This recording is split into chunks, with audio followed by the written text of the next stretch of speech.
court would decline. Because the notice must be served at the registered address. And the registered address you'll find from the address clause of the Memorandum of Association. So before you proceed with or against the company, please find out the Memorandum of Association, observe, inspect, then only proceed. Tomorrow if you want to sue a company in a court of law, you have to make party's name and address. There also you will have to use the registered name and registered address. If the summons are to be served, they have to be served at the registered address, not at the corporate or branch address or whatever.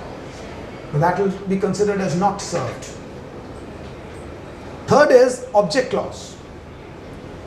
What is the objective of a company? ये क्यों बनाई जा रही है? तो object clause could, as a lawyer tomorrow maybe you will be engaged to do this paperwork to kind of draft a memorandum for the company. So you have to remember, drafting of a memorandum is a skill.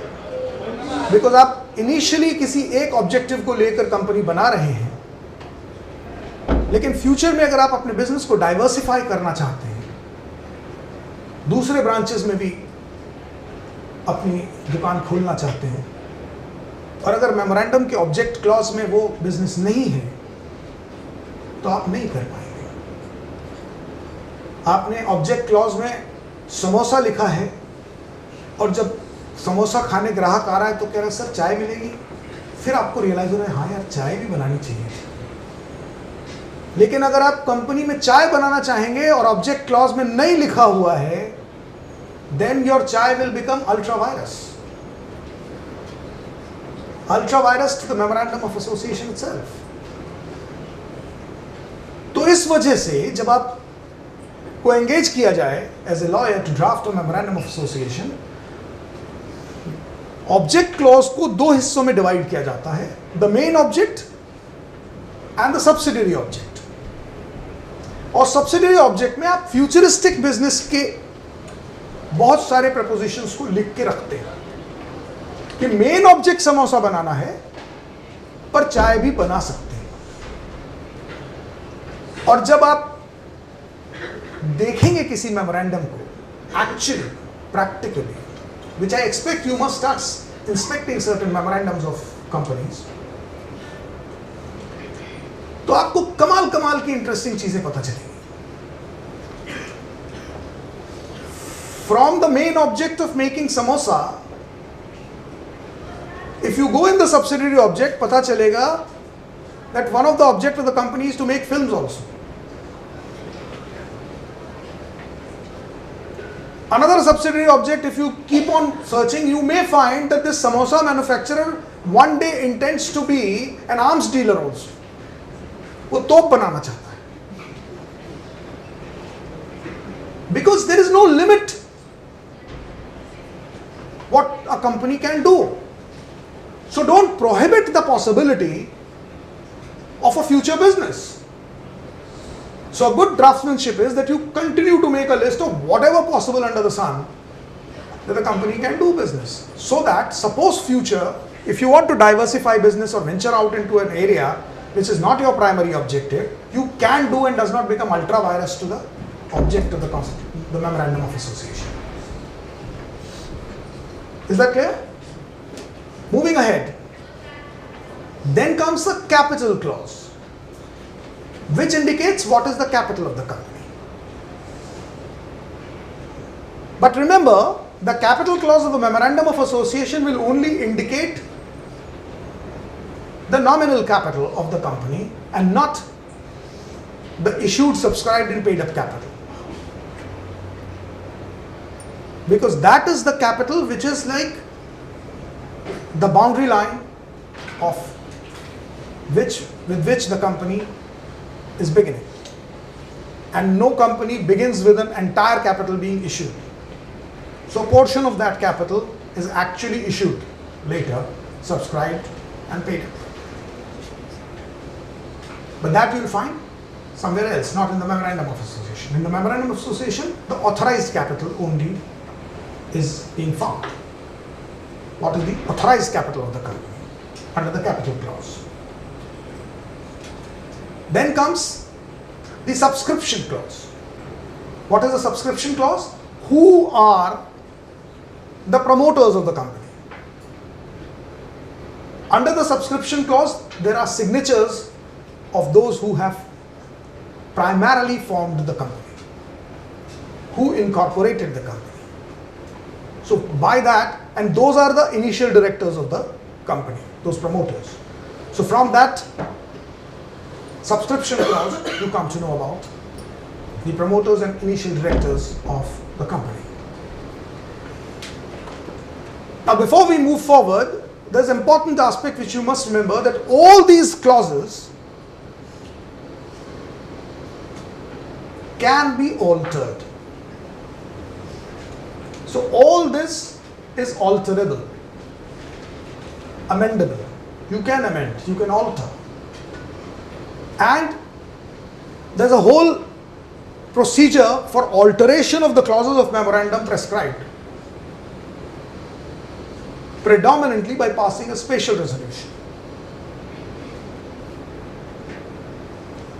Earlier, there were many more formalities for alteration in 1956 Act, which has been refined in 2013 Act, and predominantly it has been limited as a company's internal affair, because earlier you had to kind of take permission of the central government, and some alteration you had to go to company law board or court to seek permission to alter.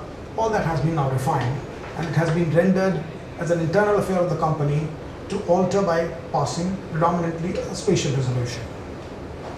Now moving ahead, the next document is Articles of Association. First is Memorandum of Association. The second is Articles of Association. Now what is Articles of Association? It's different from Memorandum. Memorandum is a charter, which is actually a document which is giving introduction of a company to the world at large. Against that, Articles of Association is a set of rules prescribing the internal management system of a company. Like a building has an outer structure, and then it has internal design. So from an outer structure, you do not know how many rooms this building has and how to enter from which door to which room. That is internal architecture of that building. Similarly, the first document of the company is like the outer structure, Memorandum of Association. The internal structure, dimensions of internal rules and regulations is Articles of Association. Now, can Articles of Association be altered as well? Yes. Now in 2013 Act, by passing a special resolution, you can alter your articles also. And you have to keep altering your articles in so many areas. It's a very common feature which you have, because without articles being allowing you to do certain acts, you can't do. And like I said, that if you are indulging into any act which is violative to the Memorandum of Association, that is considered as ultra vires to the memorandum.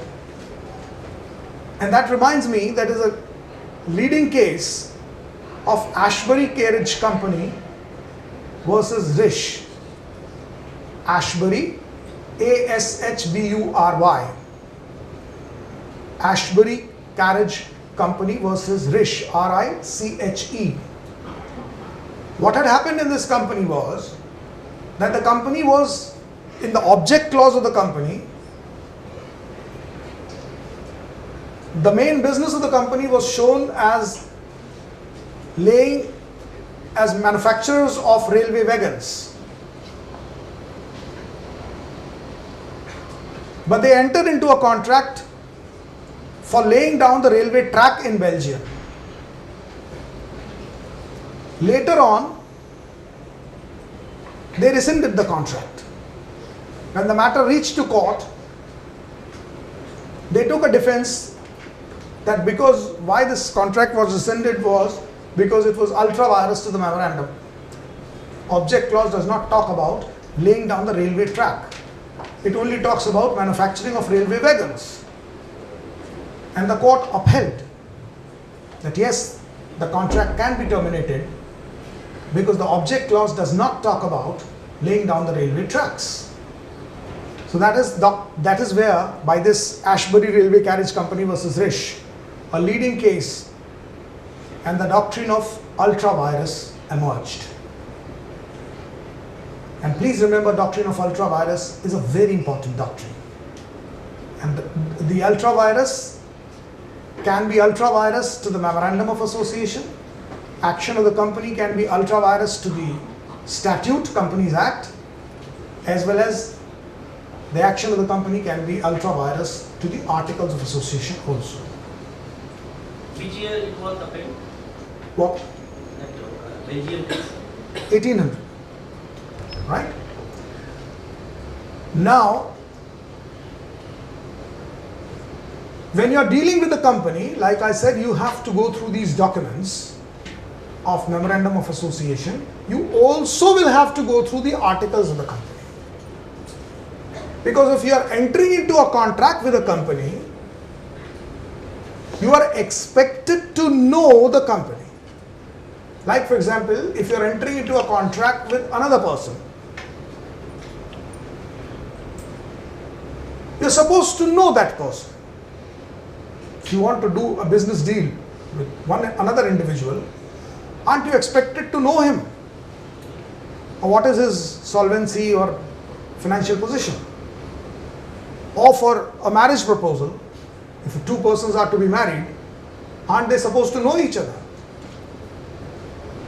Or maybe the families must know each other. Similarly, if you are entering into a contract with a company, it is expected that you know the company well. And that is where a doctrine of constructive notice emerged. It's a very important doctrine, doctrine of constructive notice. By this doctrine, it is established that whether you have actually gone through these documents or not, you are expected to have gone through before entering into a contract. The word constructive comes out of the word to construe. To construe means to believe that you have gone through, you know the company. So that means you have the notice that this is the memorandum of the company, these are the articles, this is the area in which the company can do business, and therefore you entered into a contract. So if you, despite knowing, enter into a contract which is beyond the jurisdiction of the company, you are hit by doctrine of ultra vires. So these two doctrines work in tandem, doctrine of ultra vires as well as doctrine of constructive notice. So for a person who is entering into the contract with the company, that person has to be extremely careful. But there's another doctrine as a savior of the person who's entering into a contract with the company. These two doctrines support the company. But the third doctrine is doctrine of indoor management.